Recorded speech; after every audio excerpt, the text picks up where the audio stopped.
I'm Richard D. Hall. This week's guest is an ex-Principal Intelligence Analyst from South Yorkshire Police.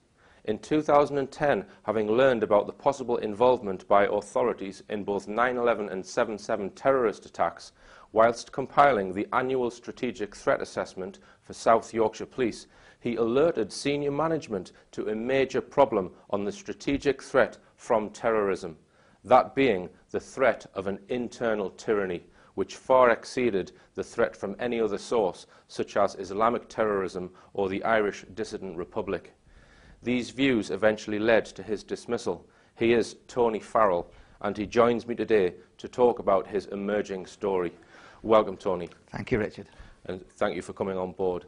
Now, Tony, to get the ball rolling, if you can just give me some brief information on your qualifications first. What did you study? Because you're a graduate, yeah? Yes, that's right.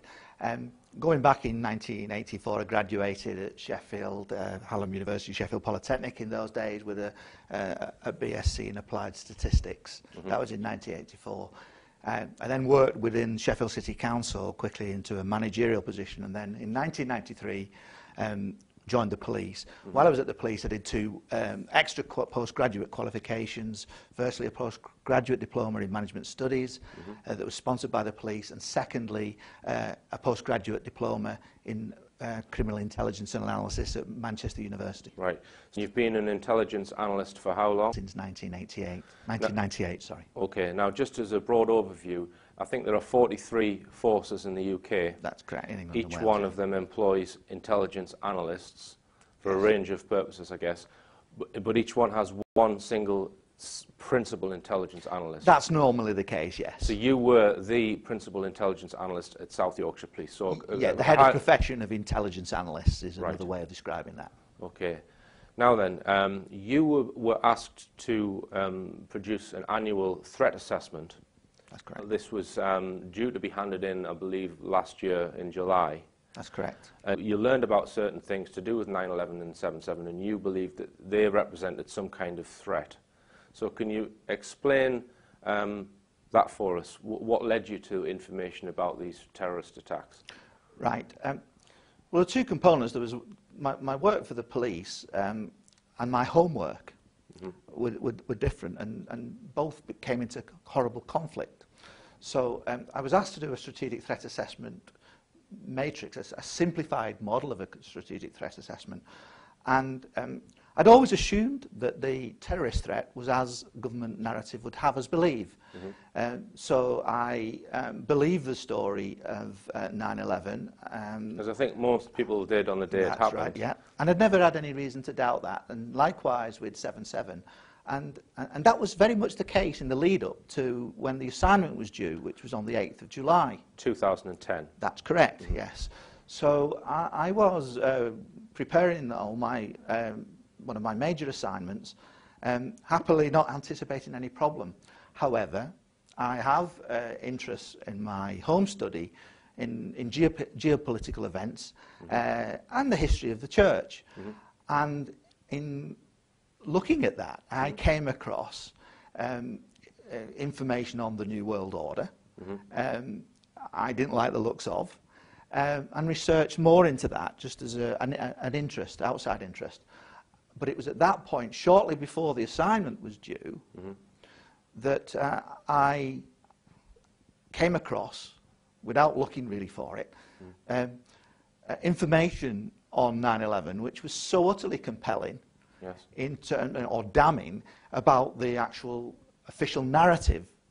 And using my analytical skills, it wasn't difficult to balance one against the other. And I came to the belief and conclusion that 9/11 was a massive inside job false flag attack. And that clearly posed me a problem with completing one component part of the strategic threat assessment, which was the terrorism aspect.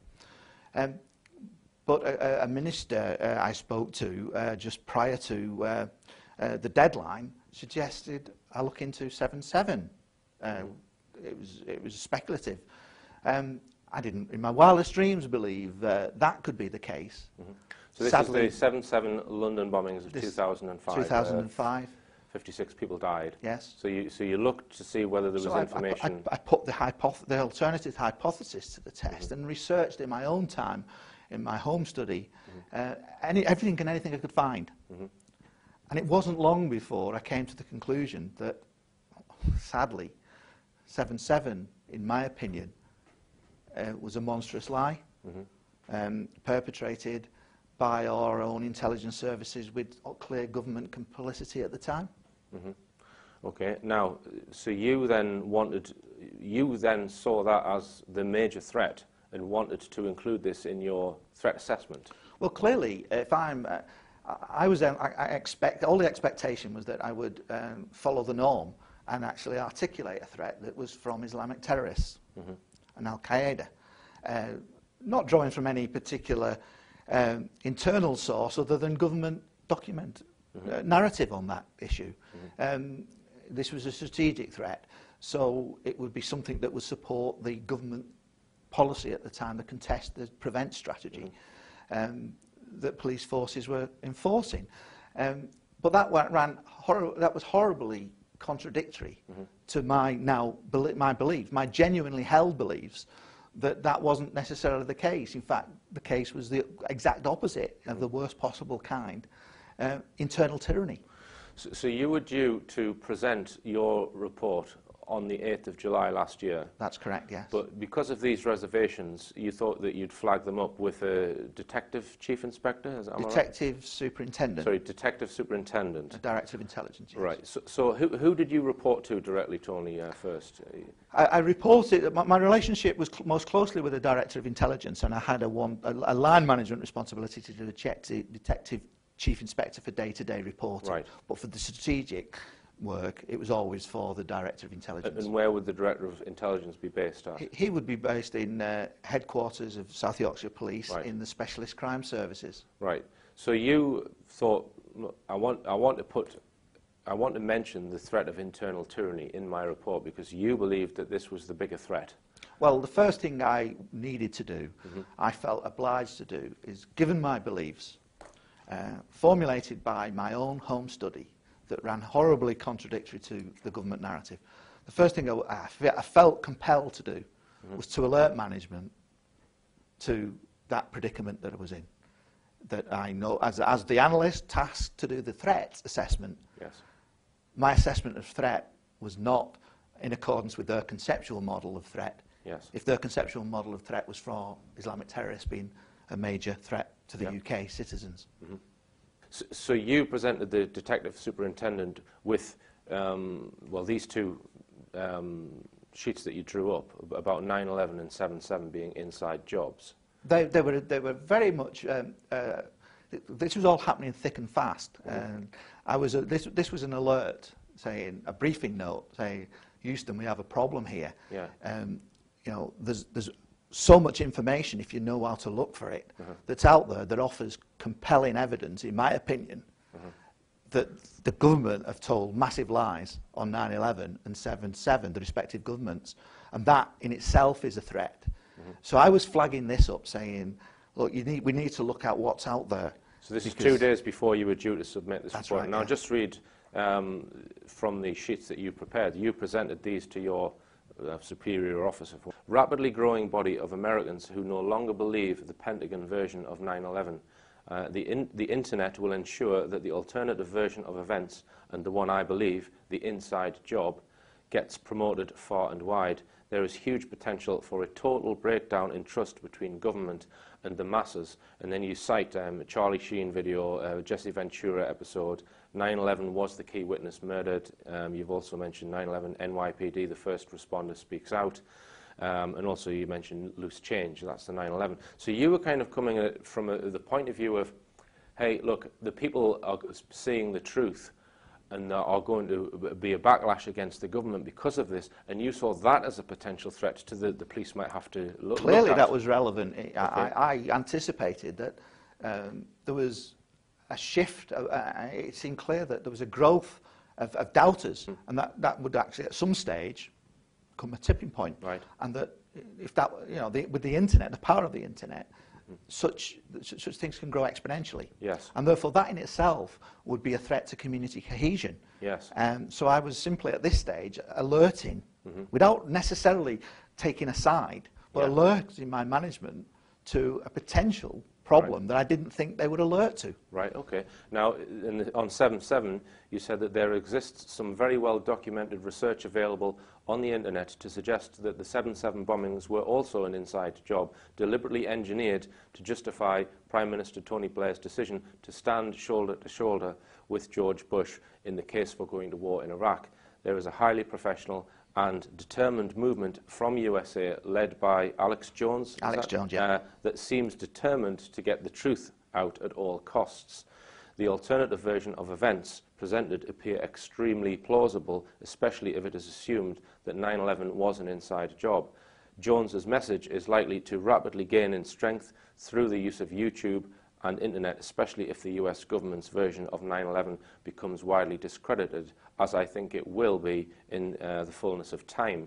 There will be a total outrage with the masses and a breakdown of trust between government and the population of the UK. So you saw the threat as becoming a conflict between people who were trying to find the truth about these events that they've been lied to, their false flag attacks. Okay, so what happened when you presented these to your officer? Well, it certainly didn't go down very well. I took a couple of peer officers in the room and for the first time alerted management to this, and the doors were quickly shut. So you wanted a couple of witnesses in there because you felt you said that you were quite worried at that point. When I first put my head above the parapet, which was on the 6th of July, it was with some understandable trepidation that I did this.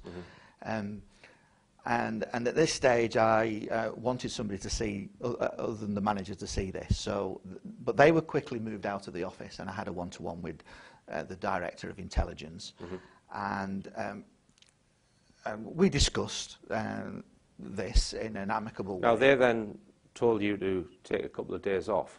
No, not exactly. What happened was that the assignment was due on the 8th of July. Yes. And they wanted to make sure that I could deliver on the assignment to a board meeting that was taking place on the 8th of July. So their first primary concern seemed to be to make sure everything stayed on track for that. Yes. So the assignment that I was tasked to do, the Strategic Threat Assessment Matrix, they still wanted out, but they wanted it out in such a way that the alert that I'd given them had to be ignored. It couldn't be considered. Right. Okay. And that the terrorist threat still had to be consistent with the government narrative, i.e. the terrorist threat had to remain Islamic terrorism. Yeah. Right. Now, at that point, is that when they then said, look, go away for a few days and write a report? No, ironically, 5 years to the day, 7th of July, my other manager, a detective chief inspector, spent the day with me just to make sure that everything was on track for delivery of the product, the assignment. So we worked together, still of a mind that I was going to hand over a strategic threat assessment matrix that would actually be complicit in what I now believe to be a lie. Right. I felt sick as I was going through my work, because all of a sudden I'd had that paradigm shift whereby I could not, in my conscience, go along with this. But my managers didn't seem at all concerned.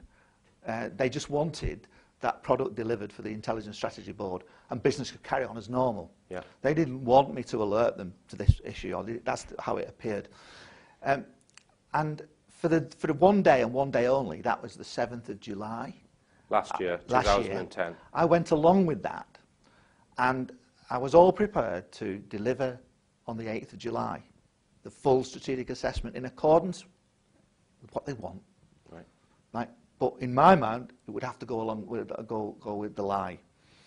When I went home on the evening of the 7th of 7, a defining moment, my valley of decision came to me that evening.